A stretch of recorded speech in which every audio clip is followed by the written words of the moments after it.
di depan terlihat baik ya, tapi di Iya, belakang kejam gitu ya ya Pak ya. kejam karena memang Iya, iya, dia iya. nggak punya Iya, perasaan. I know. Makanya harusnya sudah nanti dipikirkan. Assalamualaikum warahmatullahi wabarakatuh. Selamat pagi, salam sejahtera bagi kita semua. Bersama saya Dr. Dwi Kusumawardani SHMKN, as a host dalam Borobudur Hukum Channel, tentunya di acara BCA Bincang Cerita Alumni. Pagi ini saya ditemani narasumber yang tentunya sangat kompeten di bidang perpajakan. Beliau adalah Dr. Joko Ismuhadi Suarsono SEMM. Beliau merupakan seorang akademisi, anggota utama Perkumpulan Tax Center dan akademisi pajak seluruh Indonesia, kemudian menjadi ahli dalam hukum Indonesia dan praktisi pemeriksa pajak berpengalaman dengan latar belakang pendidikan program diploma keuangan spesialisasi perpajakan dengan pendidikan terakhir sebagai kandidat doktor bidang akuntansi perpajakan dan doktor bidang hukum perpajakan. Baik, selamat pagi Pak Dr. Joko. Saya panggilnya Dr. Joko, Pak Joko atau Boleh apa aja, Dokter boleh Joko, apa saja boleh. ya, Dr. Makasih. Joko. Ya, selamat pagi Pak, apa kabarnya? Selamat pagi Mbak Dwi, alhamdulillah sehat selalu di pagi yang cerah ini. Saya bisa diundang dari narasumber. Makasih sekali. Ya, sama-sama Pak, selamat datang. Kita sesama alumni ya Pak ya. Iya. Bapak angkatan 22 kalau tidak salah ya. Iya, Iya, angkatan oke. 22 saya. Saya masih kecil, masih baru lulus. Mohon bimbingannya. Oke, baik Pak. Pak Dr. Joko ya, di pagi ini kita sudah punya tema yang cukup menarik ya, khususnya di bidang perpajakan dengan tema korupsi korporasi di bidang perpajakan. Ya, betul ya Pak ya. Jadi kita tahu bersama bahwa korupsi di bidang perpajakan ini merupakan masalah yang cukup serius, yang tentu merugikan keuangan negara dan memerlukan penanganan yang cukup serius juga ya, karena ini kan termasuk merugikan negara atau pendapatan negara, nanti bisa diklasifikasikan ya. Jadi bagaimana penegakan hukumnya, pembinaannya dan kepatuhan wajib pajaknya ini akan kita obrolkan di sesi pagi ini ya Pak ya. Oke, baik. Yang pertama Pak, menurut Bapak bagaimana sih ruang lingkup atau definisi dulu deh dari korupsi korporasi? Ya, makasih Mbak Dwi ya atas kesempatan yang diberikan kepada saya gitu ya. Ya, sebenarnya perpajakan itu secara hukum masuk rumpun administratif begitu ya. Bahwa perpajakan itu untuk menjadi wajib pajak itu harus memenuhi dua syarat. Pertama adalah syarat subjektif subjeknya, kedua syarat objektif.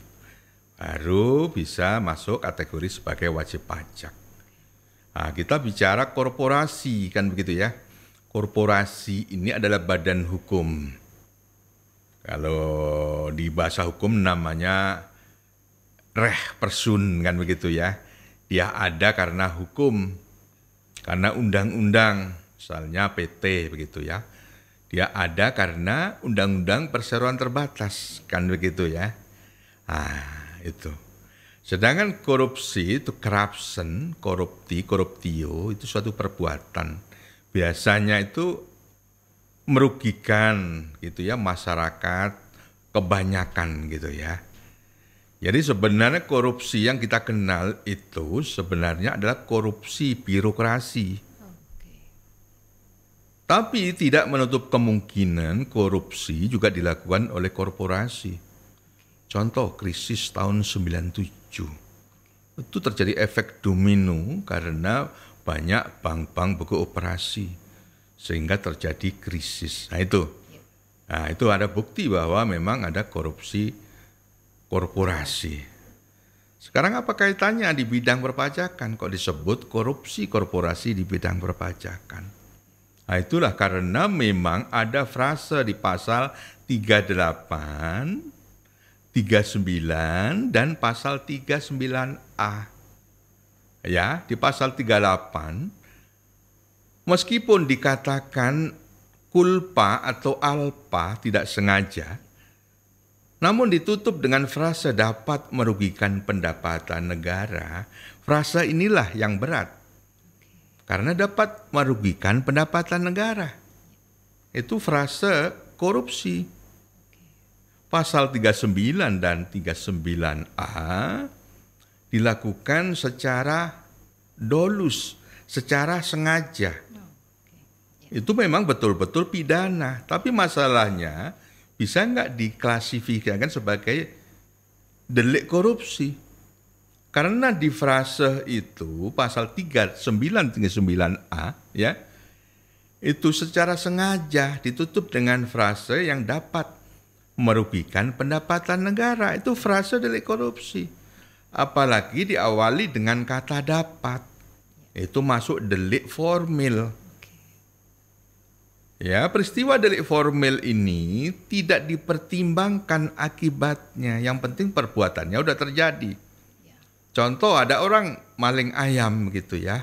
Ketahuan tidak jadi, tapi udah ada bukti bahwa dia nyuri ayam. Bisa diproses? Bisa. Tidak perlu dilihat akibatnya. Orang kehilangan ayam. Kalau menurut saya ya begitu. Ini bincang kawan sesama program doktoral, seharusnya itu bisa ditinjau ulang begitu ya. Iya, betul. Saya rasa karena dari awal perpajakan itu kan bicara tentang administratif. Kalau kurang ya ditambahin aja. Kan gitu ya, ditambahin saja. Tidak perlu sampai ranah ke pidana, apalagi delik korupsi. Begitu Mbak Dwi. Oke, baik. Tetapi memang kalau kita bicara secara karakteristik itu tindak pidana di bidang pajak itu bisa dikatakan hampir mirip dengan tindak pidana korupsi ya, ketika tadi klasifikasinya sudah dikelompokkan dengan pasti ya Pak ya. Nah, secara karakteristik begitu ya, pertama klasifikasinya. Ya, karena ada frase itu, pertama itu. Kedua, secara karakteristik yang dirugikan siapa? Uang tidak masuk ke kas negara, itu hak negara. Yang dirugikan itu adalah masyarakat kebanyakan. Kan gitu? Masalahnya itu disebut extraordinary crime. Kalau saya bersalah kepada Mbak Dwi, saya menyadari atas kesalahan saya datang ke Mbak Dwi. Mbak Dwi, saya mohon maaf ya. Iya Pak Joko, saya maafkan. Kalau saya melakukan kesalahan terhadap publik, bagaimana saya minta maaf? Nah itu masalahnya. Pokok masalahnya ada di situ, makanya disebut extraordinary crime, corruption itu kan begitu, Mbak Dwi. Ya. Dan sejauh mana Pak korupsi di bidang perpajakan ini bisa masif terjadi? Siapa pelakunya? Bagaimana modus operandinya? Ya, kalau ini diklasifikasikan sebagai korupsi yang dapat merugikan pendapatan negara, ya tentunya dilakukan oleh wajib pajak, baik orang pribadi. Wajib pajak itu kan orang pribadi dan badan hukum. Badan hukum ini korporasi. Kalau orang pribadi namanya naturalised person. Kalau badan hukum namanya reh person. Bisa berbentuk perseroan terbatas, koperasi, ataupun apa. Masih lekat dalam ikatan kita, Koperasi Indosuria. Badan hukum lakukan untuk melakukan tindak pidana, penipuan, kan gitu. Makanya dulu saya pernah bercerita itu di disertasi saya. Kalau korporasi dari awal diniatkan untuk melakukan tindakan pidana, dia tuh bisa lebih jahat daripada manusia. Dia tuh nggak punya perasaan. Betul nggak? Terlihat secara fisik ya. Itu apa namanya Pak? Di depan terlihat baik ya, tapi di belakang kejam gitu ya. Kejam karena memang dia nggak punya perasaan. Makanya sudah mulai harusnya sudah nanti dipikirkan begitu, karena di negara-negara maju seperti Amerika kita kenal namanya corporate criminal liability. Jadi suatu tindak pidana dilakukan oleh korporasi. Kalau bisa kita buktikan bahwa sebenarnya yang memang punya tanggung jawab hukum itu korporasinya, ya korporasinya saja. Hanya masalahnya korporasi bukan badan seperti kita. Bagaimana ini penanganannya? Apa kita kurung? Kan tidak kan begitu. Mungkin, ya itu masalahnya gitu. Baik. Kalau bicara kerugian negara, Pak Dr. Joko, itu tolak ukurnya seperti apa ya terkait dengan korupsi korporasi ini? Ya, sebenarnya korupsi korporasi ini soalnya begini ya, kalau di bidang perpajakan ada dua cara untuk menghemat, membayar pajak. Pertama secara legal namanya tax avoidance. Oke. Jadi menghindari peraturan adalah memang celah hukumnya. Yang kedua tax evasion, ini memang sengaja melawan peraturan. Nah inilah yang namanya disinilah pidana. Kalau secara potensi berapa sih kerugian negara? Ya berapa kesempatan saya nyatakan bahwa sebenarnya ini adalah fenomena gunung es. Oke. Gampang secara logika gunung es itu. Kalau es batu kita taruh di air, berapa banyak tenggelamnya? Oke, bisa terjawab Yang nampak ya. sepertiga, yang Iya. tenggelam 2/3. 2/3, iya. Berarti selama ini penerimaan pajak masih bisa, sangat bisa. Kan begitu. Nah, ini mengarah ke nanti ke pembicaraan yang sangat menarik tentang ekonomi bawah tanah. Betul. Kan begitu. Oke, nanti kita bicara ya ekonomi bawah tanah di sesi selanjutnya ya Pak Oke, ya. Oke. Mbak Dwi. Baik, menurut Pak Dr. Joko, bagaimana sih Bapak melihat perkembangan hukum pidana di Indonesia terkait dengan pidana korporasi ini ya? Karena kan memang secara pertanggungjawaban masih abu-abu istilahnya, atau kita melihat Indonesia tuh orangnya kreatif-kreatif ya. Tadi ada celah hukum apapun atau bisa melakukan kejahatan diam-diam, terlihat Iya. baik tapi kejam. Itu bagaimana Pak terhadap perkembangan dari baik regulasi maupun implementasi di dasennya? Ya, saya cerita Ya. sedikit tentang Oke. korporasi. Ya. Kalau saya itu secara pribadi satu orang, badan satu orang, dikasih Tuhan hak yang sama 1 kali 24 jam waktu. Baik, Itu juga harus saya ambil untuk istirahat. baik. Kan begitu ya. Nggak mungkin saya kerja terus mencari penghasilan Every time. every time. Oke. Oleh karena itu dikasih kesempatan di negara ini untuk berusaha mendirikan korporasi. Saya dirikanlah PTA, PTB, PTC, dan seterusnya. Korporasi saya dirikan semangatnya untuk memperkaya pemegang saham, Ya, untuk memperkaya saya. Lebih makmur, kan begitu ya? betul. Nah itu. Sehingga dari sistem itu nanti usaha saya berjalan secara sistem untuk memakmurkan saya. Sedangkan kalau saya badan sendiri, sulit akan mencapai seperti itu yang kita sebut wajib pajak orang pribadi. Ya. Sehingga saya mendirikan PTA, PTBC yang disebut wajib pajak badan atau korporasi, kan begitu? Betul. Sudah saatnya kalau menurut saya sudah mulai diatur itu, dibuat tentang ya aturan yang lebih jelas Oke. ya tentang bagaimana nanti perdata Oke. korporasi, pidana juga yang dilakukan oleh korporasi. Di Undang-Undang Perpajakan ada sudah. Tapi baru tersirat, bukan tersurat. Oke. Di pasal 44C Ya. itu sudah diatur bahwa ya hukuman nanti di perpajakan itu, hukuman primer itu adalah denda. Ya. Oke. Subsidiar baru kurungan dalam hal kurang dibayar dendanya, kan begitu. Oh, sih. Nah dari sini tersirat, oh rupanya pajak itu denda membayar sesuatu kepada negara karena merugikan tadi, ya. Oh, rupanya memang korporasi itu bukan seperti naturally person seperti saya yang bisa dihukum. Iya. Korporasi itu kan reh person. Even ada Iya. kuasa hukum dari si korporasinya tetap nggak bisa ya, karena Nggak kan ini bisa. secara badan. Karena ya. badan hukum. Betul, ya. Makanya muncul pasal 44C. Seperti di daerah negara Anglo-Saxon. Jadi nanti kalau bisa itu jangan akumulatif, alternatif. Oke. Kalau nggak mau dituntut secara pidana ya dibayar saja. Kan kira-kira begitu. Nah, isunya nanti corporate criminal liability. Janganlah orang per orang nanti dihukum, masuk penjara dikasih makan, negara keluar. Makin rugi. Betul. Bagaimana pemulihan kerugian negara secara cepat? Iya. Ini caranya. Iya. Makanya dulu saya pernah cerita di seri saya itu adalah penuntutan secara bersama. Oke. Ya. Kalau dibuktikan pidana asal, setelah itu pidana ikutan. Ya. Ya alat buktinya sudah hilang. Iya, betul. Dan menjadi Harta yang dianggap tadi hasil ya. pidana sudah hilang. Iya. Bagaimana secara cepat sekarang kita itu kan memulihkan kerugian negara itu menjadi sangat penting sekarang kan begitu. Ya, itu Mbak Dwi. Ya, baik. Berarti memang harus ada upaya sistematis, strategis, terstruktur ya Pak ya? Iya, untuk udah mulai pemberantasan. dipikirkan Ya, bagaimana melakukan pidana Ya. untuk korporasi. Oke. Bayangkan loh, nanti kalau diatur punya perusahaan sudah go public, Iya.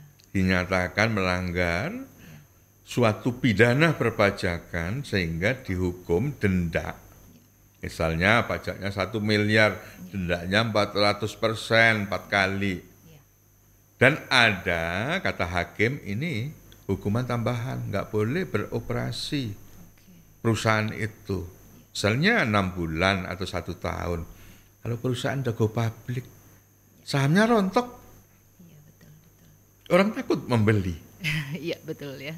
Dan kira-kira begitu Iya, kan? Betul ya. Yang terakhir Pak Dr. Djoko. Boleh ya. Jadi bagaimana harapan Bapak ya terhadap dua sisi ya, satu sisi pemerintah, di sisi lain kita selaku wajib pajak ini dalam menghadapi ya perkembangan dunia khususnya di Indonesia sendiri di sektor perpajakan seperti apa Pak? Ya, literasi perpajakan sudah seharusnya pertama kita sudah mulai dari pendidikan dasar. Harus mulai aware kepentingan bersama sebagai warga negara. Bahwa pajak memang nggak bisa dihindari. Kalau nggak salah itu dari seorang ini dari Amerika, nggak ada sesuatu yang pasti di dunia ini kecuali kematian dan pajak. Oke. Kematian Menghindari dan seperti pajak, apa suatu saat akan ketahuan pertama itu. Kena juga ya. Ya. Iya. Dan kita mengedukasi generasi berikutnya dari sejak dini untuk mengerti kewajibannya, pertama itu.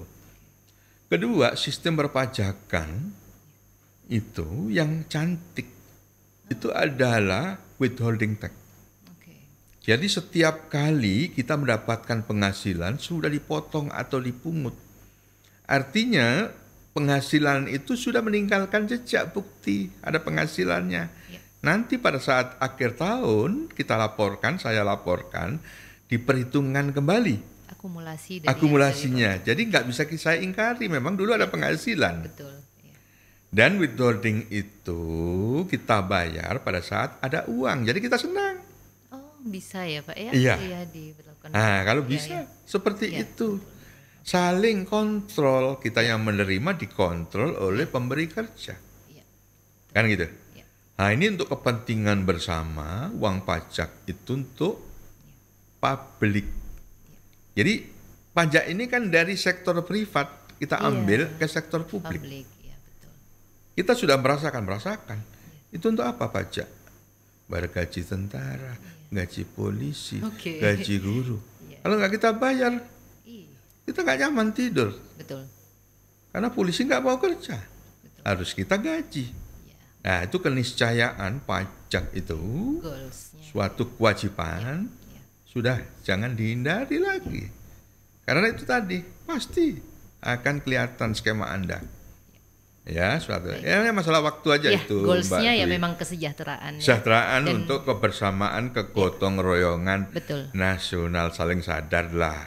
Siap. Ya, nggak Amin, apa-apa amin, amin. diambil sebagian. Ya. Kita ikhlas kan jadi ibadah nanti kan Iya gitu. betul, Nah, betul itu. sekali. Karena yang jadi yang kita miliki bukan sepenuhnya Milik hak kita, milik kita. hanya melalui kita ada betul, sebagian betul ya. milik negara. Iya betul, deep sekali Pak itu filosofinya memang harus kembali ke Itu. manusianya masing-masing. Jadi semua senang, kita senang. Amin. Negara Baik. Indonesia bisa jadi negara maju gitu Mbak Iya Dwi Pak ya. Dr. Djoko, bahasan Baik. pertama sangat menarik, sebenarnya masih banyak sekali ya pertanyaan-pertanyaan yang bisa kita discuss nanti next time, dan saya senang sekali Boleh. di hari ini kedatangan Pak Dr. Djoko. Wawasan saya juga semakin luas ya, yang biasanya saya setiap hari hanya di bidang akta notaris, ya ini bidang pajak walaupun ada kaitannya sedikit. Baik, rekan-rekan dimanapun berada, selesai sudah untuk sesi bincang cerita alumni pada kali ini. Mudah-mudahan manfaat. Kita ketemu di pertemuan selanjutnya di next podcast. Terima kasih. Akhir kata, wassalamualaikum warahmatullahi wabarakatuh.